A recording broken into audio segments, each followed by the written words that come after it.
process feasibility, PFD, PNID, process philosophy, design of major and minor equipment, pipe sizing, recommendation, and conclusion. So we'll start from introduction. Acetone, you can see IUPAC name is propan 2-on and also known as dimethyl ketone. It's an excellent solvent and a cleaning agent. It just dissolve all the solutes, and it's used in mostly in industrial and laboratory processes. The properties of acetone: molecular formula, molar mass is 58 gram per mole. It's had a pungent and irritating odor. The melting point for acetone is negative. The boiling point for acetone is 56 degrees Celsius, and it's miscible in water and benzene, diethyl ether, methanol, chloroform, and ethanol. So there are various ways to produce acetone. Earlier, before the acetone was used to produce by the fermentation process, but because of less yield, this process was not continued in this new technology. So these are the new ways. These days, the acetone is being produced by these processes. The production of acetone via dehydrogenation of isopropanol, production of acetone via hydration of propionine, and from propane. So in our report, in our project, we are actually focusing on the production of acetone by dehydrogenation of isopropanol. So isopropanol will be our reactant, and zinc oxide will be the catalyst. So yeah, so this is the general reaction for the production of acetone. Hydrogen gas is being produced. Actually, acetone is produced as a byproduct here.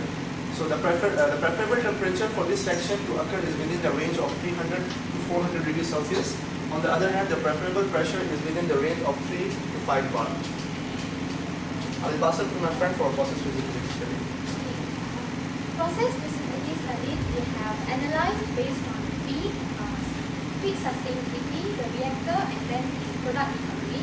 So the feed, which is the IPA, in market the maximum purity of IPA is 99.9% with price of $1 to $10 per ton. And then in Asia, we can see that the price is evaluated as $1,370 per ton for Northeast and $1,397 per ton for Southeast. And IPA is actually sustainable in long run, you can say, from year 2014 to 2019 at least. The demand of the growing rate annually is 1.9%, and the growing capacity is analyzed as 2.9%.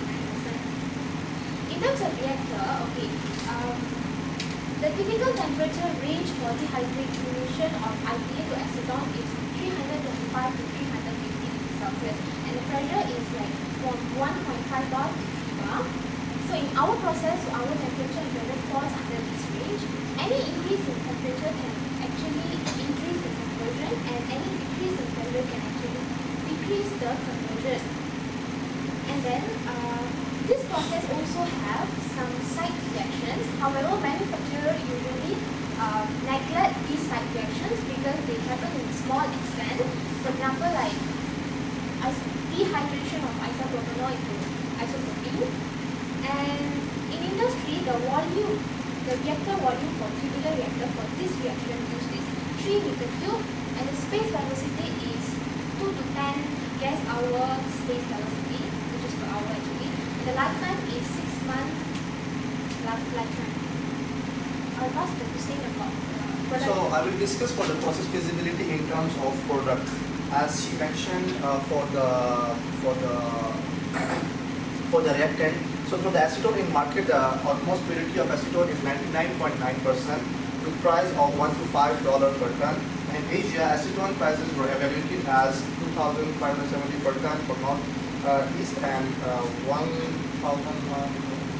per ton for South Asia. So as you can see, the demand growing for acetone is 4% and growing capacity is 3.7%. So I would like to discuss my process feasibility by using the PFD diagram. So actually, in our process feasibility, after the reactant, we convert our streams to liquid.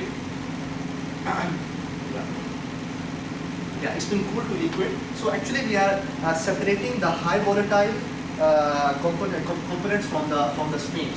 So hydrogen gas we are separating before, and after following by the next vessel we are separating the acetone, and following by the next distillation column we are recycling the IPA back to the feed. So why we are using and we choose to use absorption column, packed absorption column to remove the hydrogen gas, and we use evaporator to remove acetone, because hydrogen is highly volatile as compared to acetone, and following by water, and following by recycle, which is our IPA, isopropyl alcohol. So this is what our process feasibility is about, in which we are after converting the streams to liquid, we remove it through all these processes. So I'll pass it to Monica. Okay, I will explain more on the process flow diagram. Okay, our reactant is, the only reactant is IPA in liquid form. It is pumped from 100 kPa to 650 kPa from the feed tank using the first pump. After that, it enters the mixer. The mixer actually combines the recycled stream of IPA and the feed stream. After that, the product temperature increases to 32 degrees Celsius and it enters the first heat exchanger. In here, the product is heated from 32 degrees Celsius up to 149 degrees Celsius, and then it's further heated to the reaction temperature, which is 350 degrees Celsius. This one is actually the electrical heat heater, and then we using a compressor to actually increase the pressure to the desired pressure of the reaction. The pressure is increased to actually 5 bar, and then this is our reactor. Our reactor is actually connected to an external furnace in which a molten salt is actually circulated to maintain the heat supply, because the reaction is endothermic. So we need to maintain the heat. And then the main product, which is acetone, the reactant, composition of reactant, which is IPA, and the byproduct hydrogen and water comes out from the reactor and enters the first cooler. Here, the product is cooled down from 350 degrees Celsius to 70 degrees Celsius. We're cooling it down to the saturation point first, and then we further condense it into liquid form using the second cooler. Now all the components, acetone, IPA, will change into liquid form, but except hydrogen. Then it enters this flash unit. This is where we actually remove our first volatile component in the system, which is the hydrogen. The hydrogen with small composition of acetone enters the absorption column. At the meanwhile, we supply water to actually absorb the hydrogen so that it can release as a gas. And then the remaining acetone enters the evaporator. And here also the remaining IPA acetone enters the evaporator. Here in evaporator, this is where we separate our main product, which is acetone. Acetone is boiled up at its boiling point, and it comes out as a chalk product, as a vapor. Then we add a cooler there to condense it into liquid form so that we can get the product. And the balance IPA and water enters the distillation column for recovery. Here, 0.5% of IPA is recovered, and then it's recycled back to the feed mixer. That's the process. I'll pass to Sylvia to explain about PNI. Okay, so I will discuss on the process control philosophy. So process control philosophy is actually a fundamental aspect in every project design, because by studying this process control philosophy, we can know whether the plant is workable or profitable. So this is the PNID. So I will start out with the heart of producing, which is the reactor. So as you can see, our reaction here is an endothermic reactions where heat actually keep on losing during the reaction. So we are placing a temperature controller here to actually manipulate the heating flow. The heating flow through the temperature controller inside the fire heater here. So this fire heater, they will actually control that inside the fire heater is there is actually temperature control valve inside. So the temperature will control and then pass through the reactor jacket, and then to raise the temperatures of the reactor. And then we place in a pressure controller to control the vapor pressures of the outlet of the reactor. So the valve will open if the vapor pressure goes on like too high. And then we move on to flash unit. So in flash unit, we place pressure controller again to control the upper outlet streams of the flash unit. So the valve will open again to release more flow, to increase the flow. So the pressure will decrease if the vapor go too high. So and then we place on level controller to control the levels inside the flash unit. So we don't want the acetone inside to overflow. So the valve will open if the pressure, the level of acetone like overflow become too high or too low. And then the next unit to show here is an absorber. So in absorber, actually we put in water to actually scrub the hydrogen gas out. So in here you can see we actually need a desired ratios of water. For what I studied is 3:1. So my component stream will be 1. And then for water I need to put in around 3. The ratio is 3:1. So I put in ratio controller to control the flow. And then these two flow will then send directly to the compositions controller to control the flow going in the absorptions column. And then the same control scheme I use is pressure controller and level controller. And then the next unit here is evaporator. So there are actually two different streams going in this evaporator. So I control the flow by using ratio controller to make sure that the flow going in is at constant rate. And then I put in pressure controller and level controller as well. And then after that I send to a cooler. So in this cooler I put in temperature controller to control the temperature inside the cooler to make sure that the temperature inside doesn't exceed the boiling point so I can liquefy the acetone. And then the last control scheme here is distillation column. So it's a bit complicated. So I will start off with the condenser. So in this condenser, actually vapor to liquid phase actually change. They change and then they reflux back. So I put in a temperature controller here to actually control the temperature inside the condenser. So they actually will manipulate the cooling water going in the condenser by using the valve there. And then I control the optimum temperatures of the distillation column by using another temperature controller here to actually manipulating the steam flow to the deboiler. And then after that, I will control the compositions of the product by using pressure controller and temperature controller. So I can control the ratios of the pressure controller and temperature controller by using ratio controller there. So it will actually, this valve will actually open if the flow here, because by controlling the flow I can control the temperature and pressure. And then next I control the reflux drum, the level of the reflux drum by controlling the level of the reflux drum. And then I use a feedback loops here to actually control the flow of the flow rate of the distillate by using the signal from the level controller. And then after that, I place in level controller for both at the distillation column and also the reflux drum to actually adjust the flow rate for distillate and bottom product. I'll move on to my design for reactor. So there are actually 4 different types of reactors, which is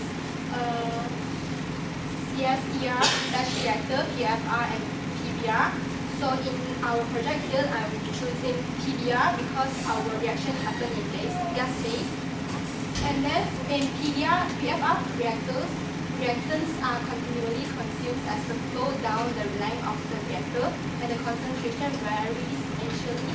No radial variations in reactions rate and the degree of completion of the reactions depends only on its total volume. It doesn't depend on the shape or the mass of the molecule. like HDR. And then, so according to the literature study, our conversion factors is 90%. So the catalyst that we use here is zinc oxide and ammonium oxide with the combination of 6% to 12%. So this is the formula that we use to calculate the volume of reactor. So according to study also, the rate of reactions that we use will be first order. So this is the rate of reaction equation that we can use to calculate the rate of reactions. And then after we calculate the rate of reaction, we submit into the equations, then we'll get the volume. So my volume here is 6.8 meter cubed. And then after that, after I get my volume, I can find my radius and height. I will assume a radius because actually different company they have different design. So I assume my radius and then I find out my height. And then I can calculate my space time and space velocity, which is 3.97 per hour. And then I find out my vessel thickness by using this formula. So I get my thickness around 0.005 meter, which can actually extend my pressure inside the reactor. Can I pass on to Okay, these are the steps followed during the designation of the distillation column. It's actually a combination of McCabe method and Douglas shortcut method in industry, and it's a graphical method as well. First is the process operation variables, which was directly obtained from the ICs. The second step is minimizing determine the minimum reflux ratio using the McCabe method. The Q line was found and the Q value was found as 1.0395. After that, the enriching line and stripping line was drawn, and the minimum reflux ratio was obtained from that. It is obtained as 0.3016, and then based on the range 1.2 to 1.5, we can actually find the actual reflux ratio. So the actual reflux ratio is found to be 0.36. And then based on the actual reflux ratio, we draw the enriching line, the new enriching line and stripping line again, and then we can actually find the minimum number of trays. The theoretical stage is found to be 9, and the feed is found to be entered in 5th tray. The actual number of tray considering an efficiency of 0.7% is found in 13 stages. And then the step 6 is finding the height and diameter. This was done using Douglas method. The height of tower is found to be 9.14 meter. And when calculating the diameter of the distillation column, a 12% of safety margin was considered, and the diameter was found to be 1.5 meter. And moving on to mechanical design of the distillation column, the equation used is based on the SME standard, based on SME boiler enclosure vessel code. The cylindrical shell is found to be 2 mm in thickness. However, for construction, we need to have at least 6 mm of thickness, so we choose 6 mm. And then there is different types of heads we can use for distillation column, like ellipsoidal, hemispherical, flat ends, spherical, and so on. However, during calculation, ellipsoidal is found to be more economical. Ellipsoidal gives us the less thickness, but still we have to go for 6 mm because that's the 6 mm is minimum thickness for construction purpose.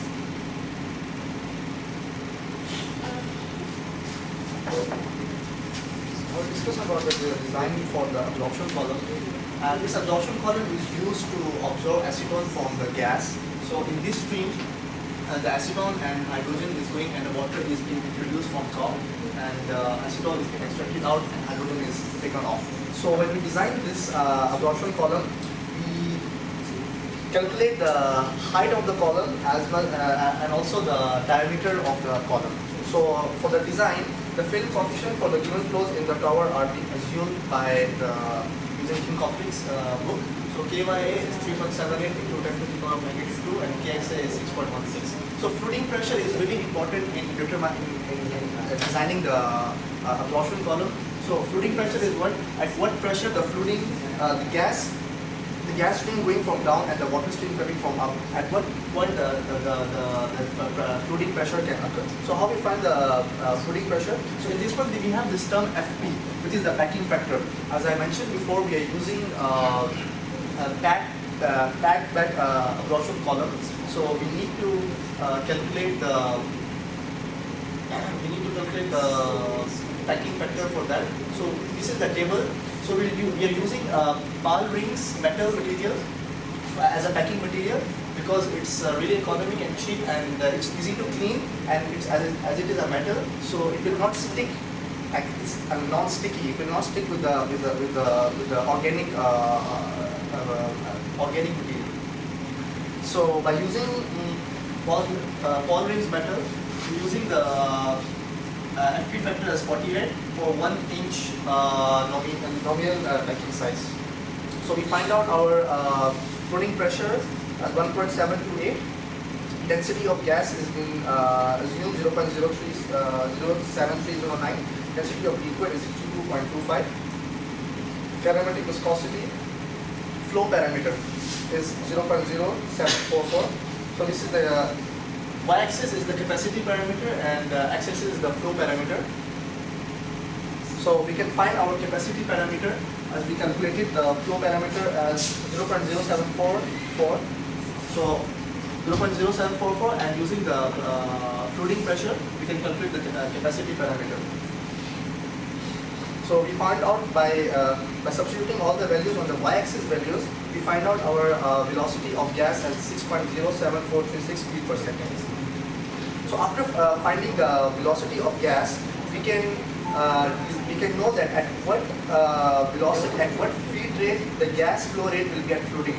So that we calculated is 0.44. So it means at this feed rate, there will be a fluiding already. So using 50% of the gas fluiding velocity for design, we find out the gas feed rate as 0.222. So it means at this feed rate there will be no fluiding in the column.